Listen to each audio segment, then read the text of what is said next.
अध्यक्ष महोदय, मुझे उत्तर प्राप्त हुआ है, पर उत्तर संतोषजनक नहीं है।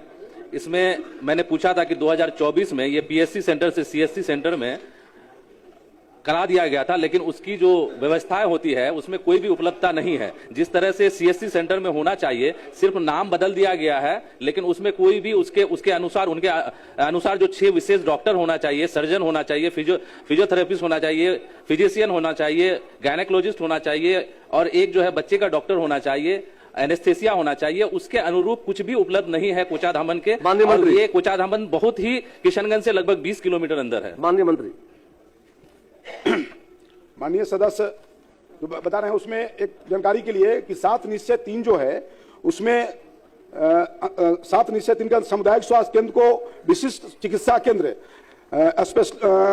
स्पेशलिस्ट हॉस्पिटल के रूप में विकसित किया जा रहा है। इस क्रम में पूर्व से दी जा रही स्वास्थ्य सेवाओं के अतिरिक्त 2 सैया के आईसीयू, गहन एवं चिकित्सा इकाई, इस तरह से हड्डी रोग, नेत्र रोग, ईएनटी कांड, ये 7 निश्चय 3 के तहत होने वाला है। इसलिए माननीय सदस्य का जो प्रश्न है वो प्रश्न का यही जवाब है, और जो मैंने आपको दिया है वह कोई कोचाधाम वस्तु स्थिति है कि कोचाधामन प्रखंड प्राथमिक स्वास्थ्य केंद्र को 30 सैया के सामुदायिक स्वास्थ्य केंद्र के रूप में उत्क्रमित कर नए भवन का निर्माण कराया गया है। आपकी जानकारी के लिए वर्तमान में उक्त अस्पताल में पदस्थापित 3 सामान्य चिकित्सक, 1 दंत चिकित्सक, 1 एवं 12 कर्मियों द्वारा आम जनों को स्वास्थ्य सुविधाएं उपलब्ध कराई जा रही है। विभागीय राज्यादेश संख्या 550/10 दिनांक 11/4/2025 द्वारा सामुदायिक स्वास्थ्य केंद्रों के सुचारू रूप से संचालन हेतु पद सृजन किया गया है।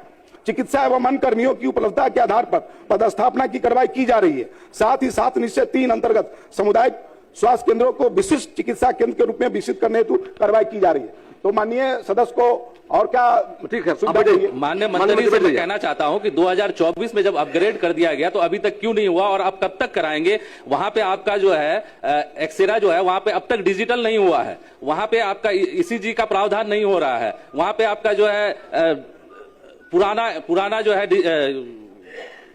अब तक एक्सरे है उसको डिजिटल करा दिया जाए। अब तक कब तक कराएंगे? 2000 आपने कहा है कि इसको अपग्रेड कराया जाएगा 7 निश्चय 2025-30 में, लेकिन जब ये 2024 में हो गया है तो इसको कब तक करा देंगे? वो बहुत ही इंटीरियर इलाका है जिससे लोगों की आए दिन मौतें हो रही है। उधर अगर कहीं घटना हो जाए, कोई एक्सीडेंट हो जाए तो वहां के लोग किशनगंज तक नहीं पहुंच पाते हैं, और सबसे ज्यादा गायनेकोलॉजिस्ट को लेकर के वहां दिक्कतें हो रही है। टेक्नीशियन की आवश्यकता पड़ती है, डॉक्टर की आवश्यकता पड़ती है, और जो वर्तमान सरकार है, इस वर्तमान सरकार में जो नए मेडिकल कॉलेज खुले, आपके समय में 6 ही मेडिकल कॉलेज थे, उससे इतने बड़े बिहार में। माननीय मंत्री एक मिनट सुनिए। अब आपके जमाने में, आपके राज्य में इतने अनुमंडल में स्वास्थ्य केंद्र नहीं थे।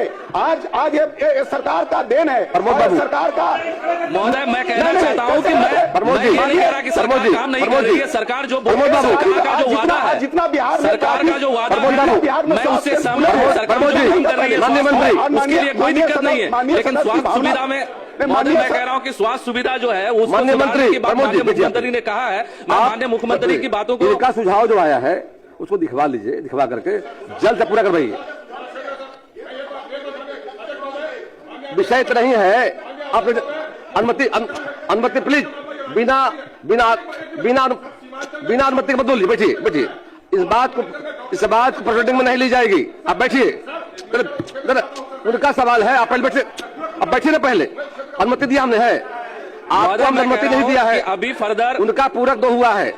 माननीय मंत्री महोदय, आप बता दीजिए कब तक हो जाएगा?